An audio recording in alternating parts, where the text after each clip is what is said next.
আসসালামু আলাইকুম, সবাইকে তানজিদাস কিচেনে স্বাগতম।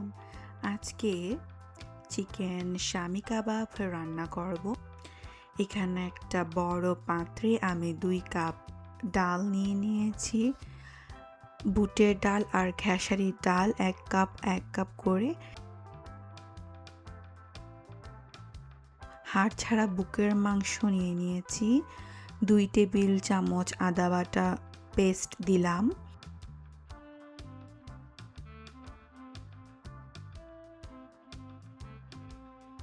2 টেবিল চামচ লাল মরিচের গুঁড়া দিলাম। 1 টেবিল চামচ ধনে গুঁড়া, 1 টেবিল চামচ লবণ, 1 টেবিল চামচ জিরা গুঁড়া, 1 লিটার পানি দিয়ে 1 ঘন্টার জন্য সিদ্ধ করে নিয়েছি।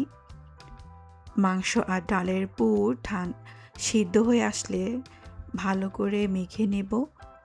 ডাল আর মাংসের পুর ঠান্ডা হলে এর মধ্যে 1 কাপ পেঁয়াজ কুচি, 1 কাপ ফ্রেশ পুদিনা পাতা কুচি, আধা কাপ ধনে পাতা কুচি, 1 প্যাকেট কাবাব মশলা দেব, একটা ডিম দিলাম, 1 কাপ ব্রেড ক্রাম্ব দিয়ে দেব আর ভালো করে মিশিয়ে নেব।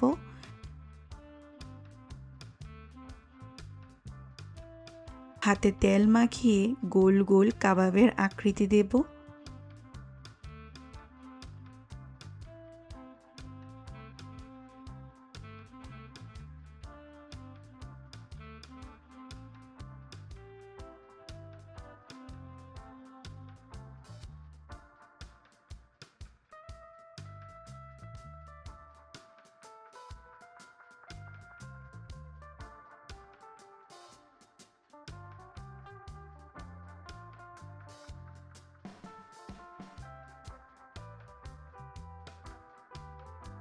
কাঁচা ডিমের কোটিং দিয়ে শ্যালো ফ্রাই করে ভেজে নেব আর গরম গরম পোলাওয়ের সাথে পরিবেশন করব।